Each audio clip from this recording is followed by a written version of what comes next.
দর্শক, এই মুহূর্তে আন্তর্জাতিক অপরাধ ট্রাইব্যুনালে আছেন আমাদের বিশেষ প্রতিনিধি এস.এম. ফয়েজ। সরাসরি যাচ্ছি তার কাছে।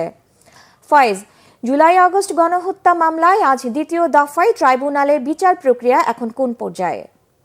এর আগে যেমনটা আমরা জানিয়েছিলাম বাংলা ভিশনের দর্শকদেরকে যে কথিত আওয়ামী লীগ সরকারের সাবেক মন্ত্রী, প্রতিমন্ত্রী, আমলা সহ 16 জনকে আদালতে হাজির করা হয়েছে। তারপর আদালতে শুনানি চলছে। সবচেয়ে গুরুত্বপূর্ণ খবর হচ্ছে যে ছাত্র জনতার আন্দোলনের তোপের মুখে দেশ থেকে পালিয়ে যাওয়া শেখ হাসিনার বিরুদ্ধে যে ছাত্র জনতাকে হত্যা করার যে মামলাটি, সেই মামলাটি 2 মাসের মধ্যে তদন্ত প্রতিবেদন শেষ করার জন্য আদালত নির্দেশ দিয়েছেন। প্রসিকিউশন সময় চেয়েছেন, আদালত সেই সময় মঞ্জুর করেছেন। মঞ্জুর করে তাদেরকে 2 মাসের সময় দিয়েছেন। এছাড়া শেখ হাসিনার বিরুদ্ধে যে ইন্টারপোলের রেড অ্যালার্ট জারি করা হয়েছে, তার কোন পর্যায়ে আছে, তাকে কেন দেশে ফিরিয়ে আনা বিষয়ে কী ধরনের পদক্ষেপ নেওয়া হচ্ছে, পুলিশ কী ধরনের কাজ করছেন, সেই বিষয়গুলো আজকে শুনানি হয়েছে।